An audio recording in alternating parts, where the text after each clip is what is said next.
Welcome back, everyone. Oz here, and today I've got some consequences for you all. As per usual, I'll be reading you the post, giving you my opinions, and I hope you do the same down in the comments below. And without further ado, let's jump right into it. This post was collected by Lucy Aria Rose, and their tagline is, "I'm keeping the garlic." The original OP is, oh boy, a polar item. Polaritium. Polaridium.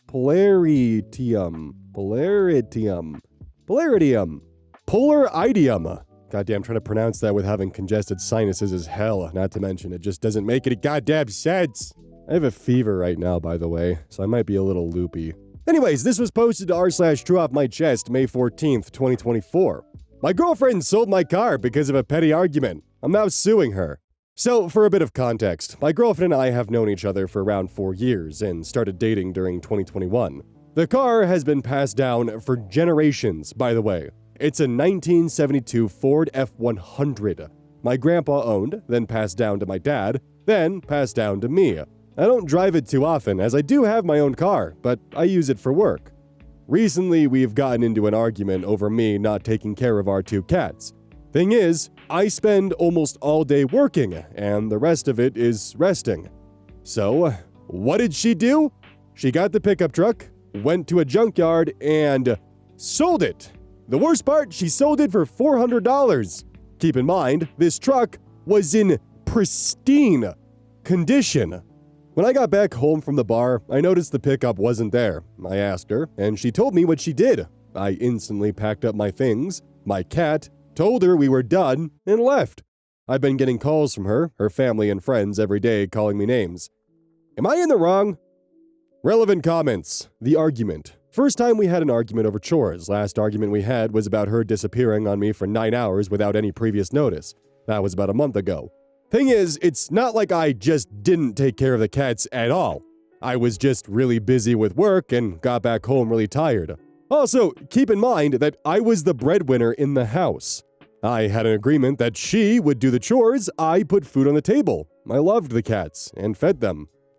Update, same post, May 15th, the next day. Update 1. Thanks for all the advice and support. 2 things. I have talked to my lawyer cousin.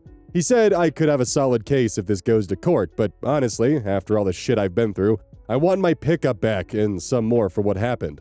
I doubt the police is going to do anything after a couple of bad experiences I've had with them. My ex came knocking on my door. I ignored her.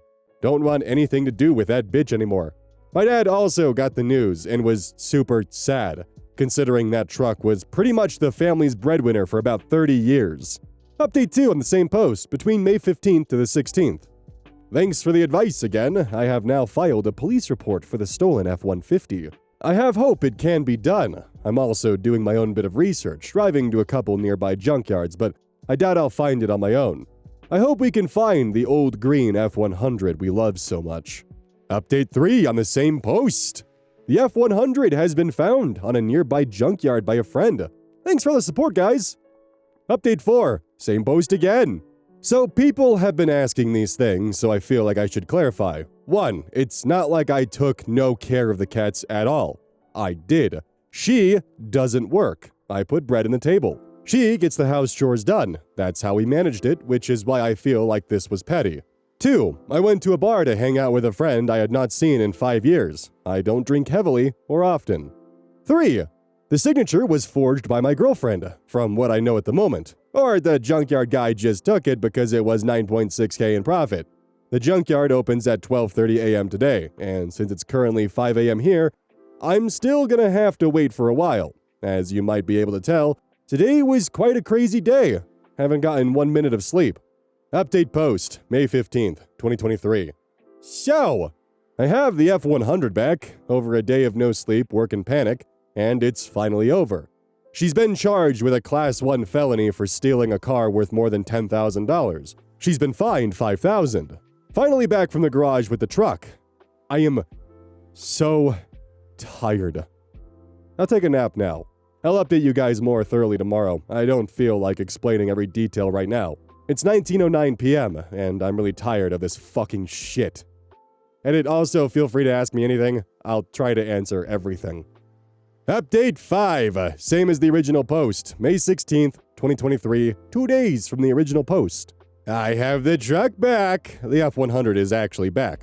I did have to pay the $400 back though, and it's not as good as it was before. It's really dirty, probably from driving to the junkyard, which is pretty dirty. And the bodywork that was once pristine is now damaged. Has a huge scratch on the paint. It was a really sharp key or something. Because the bodywork is now ruined, it has started flash rusting, which is really not good. The paint is ruined. The truck itself isn't as great as before. I could tell she broke the brake fluid line as well, because the brakes are running badly. Good news though, my girlfriend has been charged with a Class 1 felony for Grand Theft Auto and fined $5,000. Don't worry though, I'll still follow through with the lawsuit. I don't know, maybe the fever is just making me loopy, but I'm like 50-50 on this one being real. Some people in the comment section are saying that the truck, there's no way that it could have been rusted that quickly. I do disagree with that because all you need to do is expose bare steel to a really hot and humid environment. That shit'll rust in like 30 minutes to an hour. It's actually kind of spooky. My guess would be is she's probably keyed it, and after a long period of time, after waxing, buffing, and all that kind of stuff, I doubt the clear coat was ever actually reapplied or refinished after 50 years of it existing, so probably a really thin as fuck clear coat. Not sure how many of you remember me getting really into automotive painting back in 2024 because I got a used car that needed a lot of bodywork done.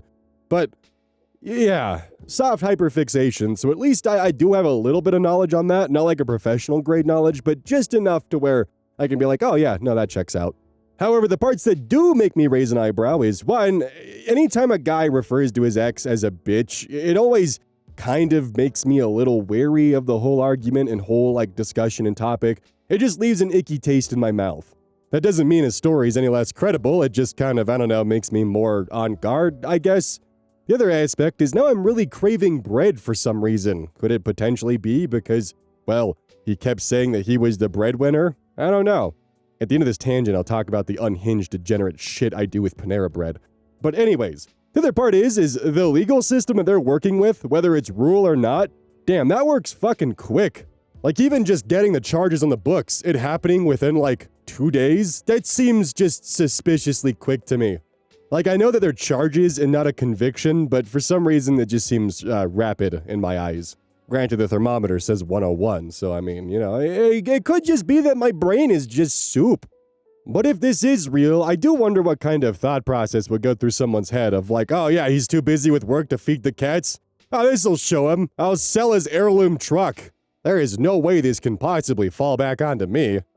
Now, as a reward for you guys listening to that rambling session of feverish Oz trying to figure out what the hell he's doing right now, for the Panera stuff, while I don't go to Panera often, the times that I do, mostly with other people, I have a really heathenistic and degenerate way of approaching consuming their baked goods. I will gut the bread with my fingers and like pull out the nice fluffy center, and then just like eat that. Sometimes if I get soup, whether it's potato or broccoli and cheddar, which I wouldn't recommend by the way because they actually have some like really nasty trans fats and they're not good for you, they're actually really, really bad for you. But when I do get those from time to time, I'll also just like mix them into the soup and just have some like cheesy bread or potatoey bread. And then after you scoop out the middle of the bread they give you or any other kind of bread you have, you can then break it into little pieces and then use like the actual shell or the crust of the bread as like little dipping chips for the soup. Am I a visionary? No, probably not. Should I be tried at the Hygh for what I do to bread? They could fucking try, but they'll have to catch me in my aluminum bat first. Gathered by me, of course, and collected by Father, Son, and the Holy Toast, and their tagline is Dollar Store Jean Valjean.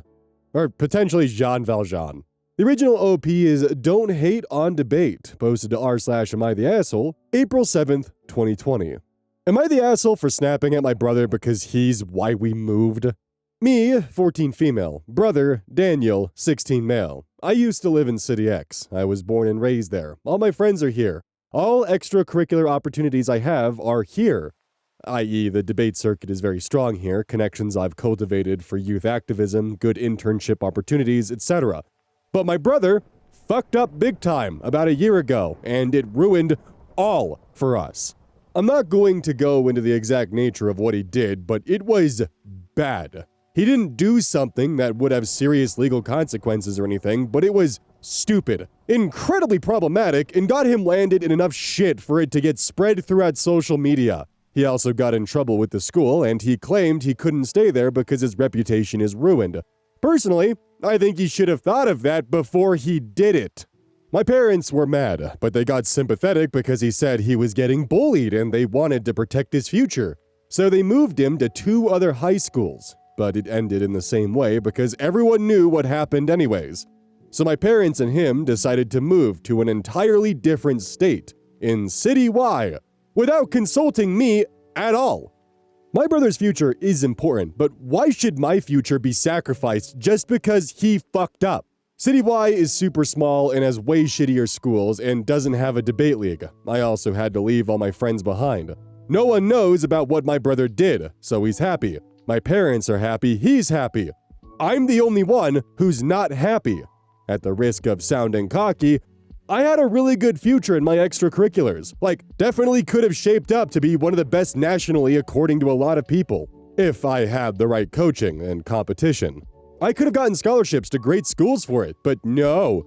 Daniel had to get himself into deep shit, and drag me into it too. I've been here for 4 months now, and I didn't talk to my brother at all for the first 2 months. Now, we're all at home, and my frustrations are building every time I see him. So at dinner, my brother was talking about his college prospects with my parents, and I was just so frustrated that I snapped. Our conversation went like, him, I think I have a good shot at getting into state school. Me, like hell you do with the shit you did last year. If you think running away to a different city and ruining my life can make what you did go away, then you're in for a fucking treat. Him, you're such a fucking bitch, get over it already. Mom chimes in, OP, stop blaming your brother. You need to start adjusting to City Y. Apologize for what you said. Dad chimes in, the state school won't know. I'll email every single college you apply to with the screenshots and evidence if we don't move back to City X. That's a promise, not a threat. My parents got really furious with me for that, but I'm not joking. Am I the asshole or my brother/parents? Comments from OP for additional context, combined from multiple comments. Daniel went on a racist rant, calling POC students he didn't like racial slurs, saying things like, that's why we need segregation again, etc. And he posted it on his main Snapchat story instead of his private one, with all of his little racist buddies, and accidentally left it up for hours. It was a fucking shit show, and he deserved all of it in my opinion. Obviously, there was a lot of backlash against him from students of color, and he just complained about them being sensitive snowflakes/SJWs. Our parents made him write apologies to the kids he called slurs, but he sure dragged his feet doing it. He tried to get me to write one for him, so yeah, not a lot of remorse. His only punishments were getting grounded for 2 months, having to write those letters, and making him delete social media. He re-downloaded them all 3 weeks later, and they just let him. My parents are pretty indulgent of him. Update.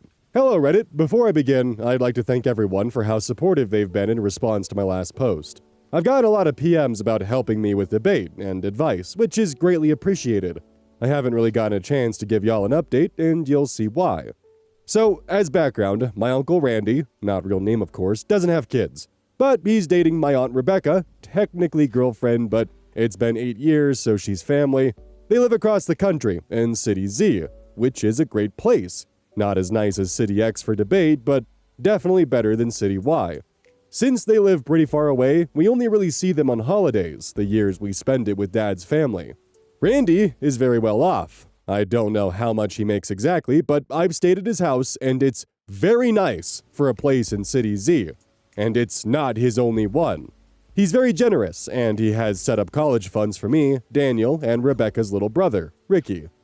I'd still rather get a scholarship than use Randy's money because I don't want to be a burden. Ricky is younger than me, so sometimes I tutor him over the phone. We're pretty close. I also talk to my uncle fairly frequently. We talk about politics together. However, he doesn't really speak to/like Daniel because he's rude to Rebecca. Anyways, I was helping Ricky with his math homework shortly after my original post when I just started to cry. I don't really know what came over me, but I haven't told anyone about how upset I was before then because there's so much else going on in the world. Ricky and I talked, and I found out that my parents actually told the entire family the reason we're moving was because City Y had a better debate circuit, and they believed it because no one else does debate. I hadn't discussed the move with them because I bottle my emotions, and they don't really ask me about the move because they assumed I wanted it. I ended up talking to my uncle about it, and we had a really great conversation about it. He's extremely angry at my parents and Daniel. This was the second to last straw for him, and he ended up removing half of Daniel's college fund and split it into me and Ricky's funds. Daniel was very upset because he'd been relying on that money and our parents hadn't saved up. So he threw my phone down the stairs. Then I emailed my uncle from my laptop and he revoked the rest of Daniel's college fund too. My parents are quite angry at me too because it's not like they can come up with $200K by the time Daniel goes to college. My uncle has offered for me to come stay with them in City Z, which I have taken him up on. He also generously bought me a new phone, which I'm writing this post with right now. Edit. I've gotten a lot of messages, and I can't really answer them all, so I'll just address the most common questions. What did your brother do? Posted a racist Snapchat rant on his public story instead of private. I don't want to go into the details besides that. Is insert video of racist kid your brother? Either way, I'm not going to confirm or deny it. However, I'm really impressed at the variety of racist kids vaguely fitting Daniel's description you guys have managed to find. Have your parents agreed to you moving in with your uncle? Short answer, yes. Long answer, it took a lot of pressure from other family members, but they conceded. I'll be with them on the holidays. And yes, I agree, my uncle is fantastic. I'm a very lucky niece to have him. Comments from OP for additional context. When my brother isn't being passive-aggressive, he's ignoring me. Usually when he makes eye contact, he'll just walk into a different room and slam the door really loudly, or game with his friends and complain about his bitch sister. Our rooms are next to each other. My parents are upset. They think the whole situation has blown up a lot more than they wanted, especially considering that a lot of the family is upset that they lied. They've calmed down a bit, but occasionally my mom will beg me to convince my uncle to change his mind. So, frosty is the term I'd use. Oh wow, let's play Spot the Golden Child. Difficulty beyond easy. Let's see, Golden Child makes extremely racist post to the point where he can no longer exist within his own city or school system because of the ridicule he's getting, and requires him to move to an entirely different town. And who do they blame for having to move to a different town? The daughter! At least the parents and the brother got consequences for their actions of essentially being out $200,000 for his college fund. Oops. On a not-so-fun note, tinfoil hat theory, I've recently been revisiting Jack Stober's catalog, and my mind jumped to if this is an Opal incident or not. This post was collected by Somali MN. The original OP is deleted. Posted July 16th, 2022, to r/legal advice. My future sister-in-law is asking for my phone records for her restraining order against my fiance's stalker. Am I legally allowed to give it to them? I live in California, if that helps. My fiance's ex is a girl he dated almost 4 years ago. She's been constantly harassing him after she broke up with him. When we got together, after a year they've been broken up, she found my Facebook and my personal email and phone number and started harassing me as well. She would send death threats, past text messages and love letters my boyfriend sent during their relationship and more, in order to try to get me to break up with him so she could have him back. Well, it got to a point we had to file our own restraining order against her and her brother, since her brother was also helping his sister harass us. And that was due to them obtaining my nudes from my fiance's phone at the time. Because she apparently still remembered his password to his Apple Cloud and she managed to get her hands on my nudes. His nudes? All our important info, like family and friends' phone numbers and even coworkers' info. After many death threats, she threatened she would expose my nudes if I didn't break up with my fiancé. I stayed with him. So, over the course of 2 years, she would blast everyone I know with my nudes to try to defame me. I've lost friends and even job opportunities over this. The entire time this was happening, she was using VPNs, fake emails, and fake phone numbers to do this, so nothing would be tracked back to her. We literally have thousands of texts, emails, and even voicemails of her crying in evidence. Anyways, we won a restraining order in court, and the only reason why we won is because all the texts and emails had intimate information only my fiancé and his crazy ex knew during their relationship. They brought us back into court a second time to delete the restraining order, and we won that as well. Now they're harassing my future sister-in-law. They have been threatening her over text and email that they will share her intimate photos to her friends and coworkers during her wedding. So, we've been helping her with her restraining order. Now comes the sticky part. The harasser's lawyer had informed my future sister-in-law that they have my phone records proving I sent harassing text messages to my fiance's ex, and they're now implying I'm the one behind it all. My future sister-in-law wants me to submit my entire phone record data to disprove it. Thing is, my question is, how in the world can they get my phone records without my consent or even notification? And another thing is I've changed my number 5 different times these past 3 years. My new number is barely a few months old. I don't understand what is going on. I do know that in the last 3 years I've been with my fiance, I have sent derogatory texts to that ex of his. Mostly out of frustration because she was texting me first and threatening to kill me, or saying other terrible stuff about my race or education. I know in court I'll tell the truth, but I don't want to incriminate myself if I just give them my phone records. My fear is they cherry-pick something I said out of frustration and try to prove it was me somehow. I'm not sure. I'm just tired and fed up at this point, and I just want to know if I should just give them my phone records, or wait until I get an official subpoena from the court. Our court date is in 10 days. Too long didn't read, my fiancé has a stalker. His ex has been harassing us over email, phone, and text.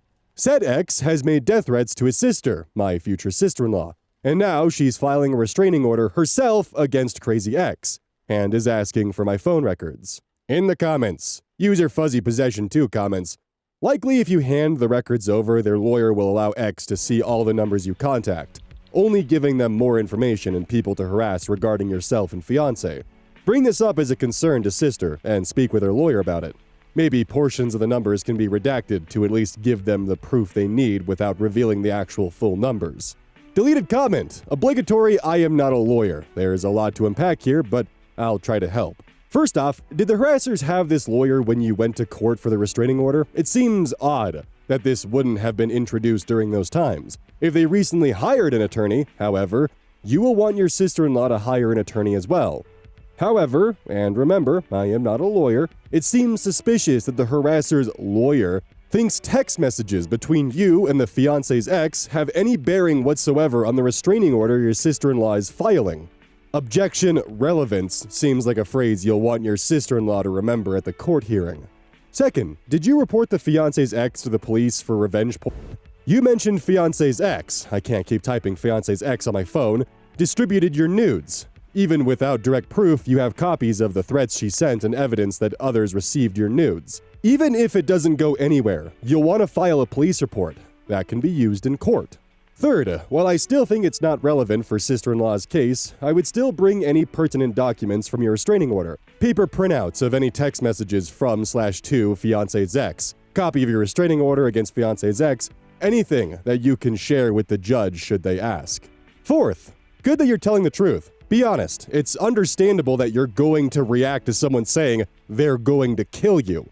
Hopefully this helps, and I would check any other comments if someone recommends you lawyer up. If fiancé's ex has a lawyer, definitely get one.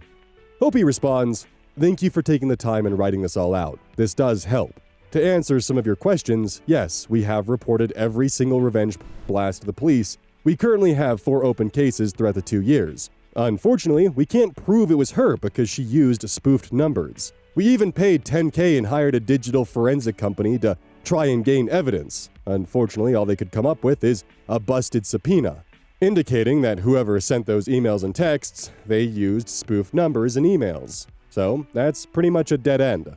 Secondly, we gave thousands of pages of emails and texts to her and her lawyer. We have volumes of intimate texts that show it's her due to the content of the texts and emails. Thirdly, she has her own lawyer, and she said her lawyer asked me for my phone records to try and prove I wasn't harassing my fiancé's ex. But again, in a way, I was when I was defending myself, and I will tell the truth to that fact. I'm going to look into getting a lawyer myself. I don't understand how they can get my phone records without my ISP provider informing first at least. Not unless her lawyer is lying and trying to use a scare tactic. Either way, thank you. I'm researching more and seeing what I can do. Commenter Steve Strife X. Gotcha. Thanks for clearing that up. I would definitely recommend getting your own lawyer on this one. Good bit of advice I see on here all the time is to never trust a lawyer that isn't your own. Your sister-in-law's lawyer is only interested in what will help your sister-in-law, not you. Your lawyer will be able to help you through this. Sorry that you'll have to spend more money on a lawyer, but I think everything will be just fine. Best of luck! Update. Posted on August 11th, 2020. Hey everyone, I'm just updating for those who are slightly interested. So, I ended up getting my own attorney, and the advice he gave me was that I'm not obligated to give my phone records over, but if I do, that I need to black out any other numbers I don't want my harasser to get a hold of. I ended up Skyping with her lawyer and my attorney, and we all agreed to not include my phone records. They both concluded that if our stalker wanted to use those texts, they would submit their own phone records to prove it. And if they don't, it means it wasn't that important anyway. Even though we all agreed on this, my future sister-in-law was not happy about this. She still wanted the phone records because she was afraid they already subpoenaed my phone records, which they haven't. No amount of talking or reasoning with her made it through her, not even her lawyer. So my relationship with my future sister-in-law is very strained now. The court date was about a week ago, and it came and went. The week leading up to the court date was emotional, and it sucked. But harassers, Fiancee's ex and her brother, tried their best to hide their identity and make our lives a living hell. The day before trial, a giant email was sent out to all my coworkers and dad. It contained my nudes in a threatening message. Quote, I told her over and over again to leave him. Well, what does she get? What she deserves. I know 100% of all of you work or have worked with Fiancee as a writer. If any of you decide to work with OP, do a project with OP, or even stay friends with her, I will come after you, your wives, girlfriends, and company. I will Photoshop and torment your loved ones with the possibility of infidelity, crime, or worse. I know all of you have high stakes, OP. Her last client's name. I ruined his marriage by sending nudes to his email and personal work phone. His wife, of course, found out, and now he's suffering because OP didn't listen. I hope no one trusts her. Now it's your turn. If I catch any of you giving OP a job, you're gone. And you better keep Fiancee around. Once he and I are back together, he needs to make a lot of money in order to keep up with my high status. And don't even think about using this in court, Fiancee. No one is going to really think it's me. I hope all of you have a wonderful day. Stay away from OP if you know what's best for you all. She's just a dirty whore and a loser. Smiley face. Messages and threats like these are frequent, and I've had these so many times the last 2 years that now I have to warn any future clients. And I now have no hard feelings for people who decide to cut me out of their lives. And honestly, I'm used to this at this point. Also, unfortunately, I lost a client because of this, and I had my Upwork profile suspended because my ex-client reported me. She managed to find my public Upwork profile and started harassing the clients I was working for. I'm still working with Upwork to remedy the solution. We already went to court, and unfortunately, my future sister-in-law decided to dismiss her case without prejudice. The judge we were assigned to had a criminal background and needed solid evidence that our male stalker was harassing her. The harassers were using VPNs and fake numbers to harass her, and even though we have proof that he was harassing us, it couldn't be carried over. After she dismissed the case, our harasser tried pinning all of the harassment on my fiancé and I, to try and make my future sister-in-law pay for all of their court fees. They provided a giant itemized bill of $40,000. These jerks tried arguing that my future sister-in-law was liable for all of it, and the bill included the last 2 court cases they lost against my fiancé and me. So, out of this entire thing, I managed to lose some clients, my dignity, and my future sister-in-law refuses to talk to me now. It sucks, but hey, life isn't fair. The only thing I can do is keep my online life extremely confidential, and any clients I work with online, I will have to warn them about my stalker, LOL. On the bright side, my harassers are $40,000 in debt, and that ex still doesn't have my fiancé. Plus, even though all of this happened, I work in an industry that doesn't care about leaked nudes. Most of my colleagues and clients still want to work with me. And I had a good day today, surfing, so not everything is bad. Thank you for everyone who gave me advice and those cute badge things. You guys were super helpful. So the consequences in this one is the $40,000 in legal debt, because if she had just dropped her obsession, she wouldn't be $40,000 in the hole. Legal fees add up quick. But honestly, there's actually something just entirely extremely scary about a stalker that's so delusional that they believe that once I destroy everyone's life around this person, surely they're going to take me back, right? There is no reasoning with that kind of logic, because there is none. It's scary, and there's really not much you can actually do to navigate that besides potentially getting the legal system involved or disappearing. It also sucks because when people get like this and they begin stalking or harassing you to this extent, well, it kind of just causes you to put divides and walls up and actively just distancing yourself from people, or people distancing themselves from you because of their actions. It can really quickly erode a massive part of your day-to-day life, and it can really suck. Dealing with a vindictive and delusional ex is definitely not a fun thing to have on your plate, but on the bright side, at least they're $40,000 in debt.